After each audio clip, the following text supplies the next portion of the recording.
Hey guys, Chris Carter here. Just wanted to do a little post. I've been working today with a lot of stuff with Families by Design. We've got a couple workshops coming up in the next couple of months, actually one next weekend. And it just kind of reminds me of how important, I want to say hashtag doing the work, has been for me in my life the last few years. I keep getting, I'm going to pat myself on the back here, I keep getting feedback that, I'm not the same guy I was, and I show up totally different in a good way. It's funny, the first thing I do is go, man, was I that bad? Some people just kind of snicker and go, but, I look back at who I was and where I've gone inside myself to kind of clean out the agreements or that I had with myself, the belief systems that had me operating in a certain way, and a lot of things that were in my blind spot. My blind spot being, you're driving and you look in the rearview mirror and you don't see anything, and you go to turn and you hear the beeper, right? You hear the horn, and then you see the bird. But it really reminds me of how important it is to get into those deep little crevices of our subconscious mind, of our internal core stuff that are kind of hard to get at.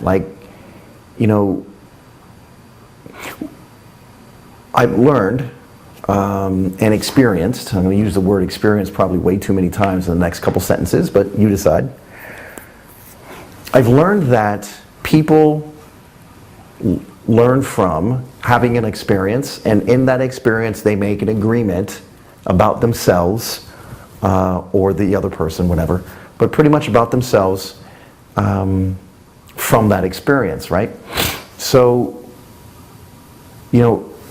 if we have that experience, we make that agreement at a time where our primal urges are up, right? So, there's something that happens in humans where, I can be thinking about 2 + 2 = 4, but then, an alarm goes off, fire alarm, and my primal instincts come up, and my brain and my mind are no longer thinking consciously. It's actually working at a level going, am I going to die? How do I live? What's going on? Are there shots happening? Whatever.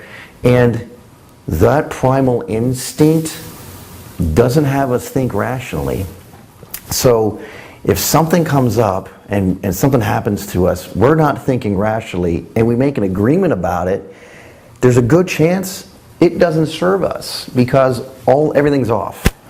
The only challenge is that it happened at a time we're so vulnerable, right? Our subconscious is there's the trap door that protects that part, that open, the belief system, the conscious mind, it's gone. And those things just land and they grow roots and they stick and they grab on tight. There's a good chance they don't support us. And they're hard to get rid of because they've rooted into who we are. And I've recognized in me the biggest amount of change and the biggest growth and the biggest shifts have come from the work that I've done in the last couple of years where I've gotten into those experiences. I've done experiential psychotherapy, experiential work, because it's like getting into it's like pulling out a tree with the roots. It's like, and I'm not just cutting off the tree trunk and leaving something sticking out there for me to trip on later. I'm pulling the entire root system out along with it. And when I do that, I now have a clean space that I could plant something that does serve me long term. Regardless of how much work I had done or didn't do, or when I took myself seriously going through it, all of that was great. It's fantastic. But there's something for me that when I've actually gone in, when I've gone in with a fork and spoon into my subconscious and I kind of look at it like a cave, like we're cave diving. I've got my little fins on and I've got the flashlight and it's dark and I'm shining and I'm looking, I'm tanks, and I'm underneath this cave and I'm up 2 miles in, who knows, I'm like in the deep folds of whatever.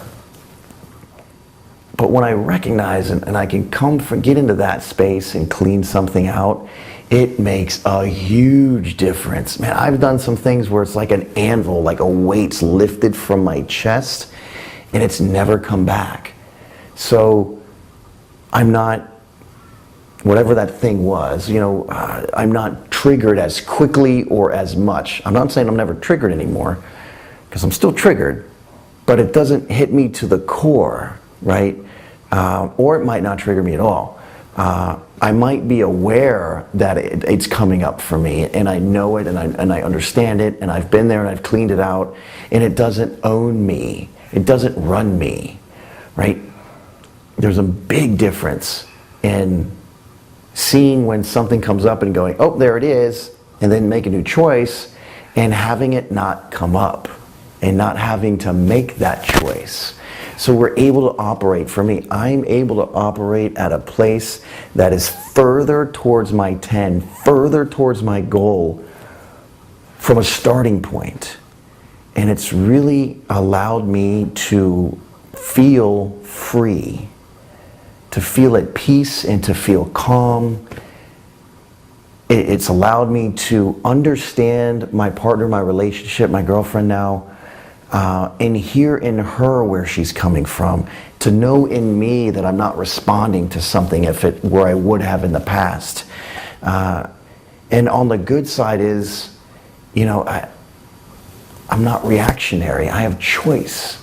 I have choice to be able to, respond calmly. I don't react and get angry as often or as easily. I'm not saying it doesn't always ever happen, and it's a lot different than it used to be.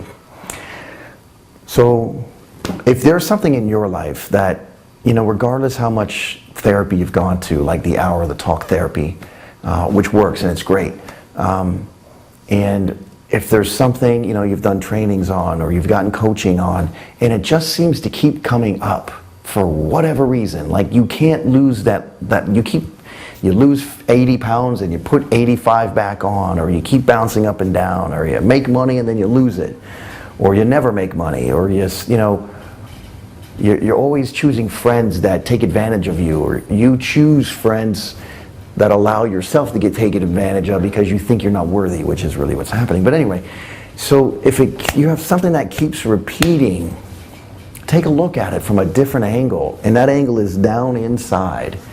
Get deep, because deep is where it is. Based on results, it's still there. It's got roots, and those roots are holding on to, they're like claws. They're just holding on to what they want to do to you because you were 5 years old or 15 years old and you're in a primal state, and this thing happened and everything's all goofy, but it landed and it's stuck and it doesn't make sense, and we don't know it doesn't make sense, and it owns us. And we can get rid of that. So check out Families by Design. We got Mastering Me coming up.